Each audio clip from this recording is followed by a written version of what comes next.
acres of amazing mangrove estuaries where you never know what you're going to see. We are part of a system of lands managed by the U.S. Fish and Wildlife Service.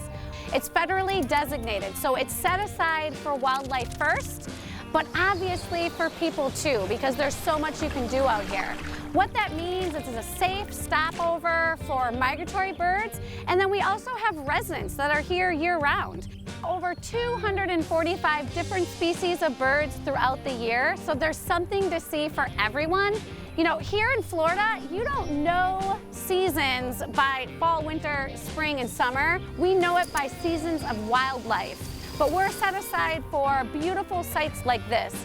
It's our white pelican, and this is one of our biggest, most iconic migratory birds. Now, what is the importance of the mangrove estuary? If you love to eat seafood, 70% of the seafood that ends up on our dinner plates at our restaurants or our grocery stores, it all starts in these special places. We call it the nursery of the sea. We've been here for over 75 years, and this legacy will go on. Hi, Jesse Tincher. Welcome to the Blue Dog Bar and Grill. What we focus on mainly for the Blue Dog is we like to feature local produce, local seafood, local as much as we can get. Our staff is local. A majority of our staff lives here on Pine Island, and we embrace that, we encourage that. And so we try to support the local community as much as possible. When people come in and they'll ask, you know, well, what are stone crabs like? And I said, well, you know, stone crabs are God's gift to mankind. We want you to taste the ocean. We want you to know that this is really good, high quality stuff. It's about presentation, but then once they actually start eating, and then there's the flavors and how they talk about how, you know, wow, it tastes like the ocean. And that's a lot of comments that we get, is like how fresh it is.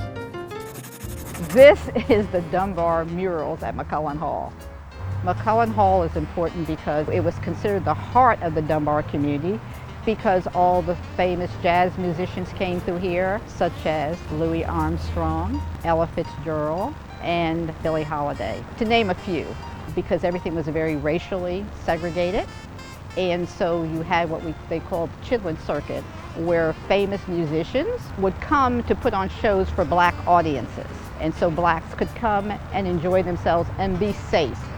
I think it's continuing the legacy and keeping it in front of people so it doesn't get lost, the history of this area and what it really represented. But it's very important to keep the history alive. This is the legacy of this community.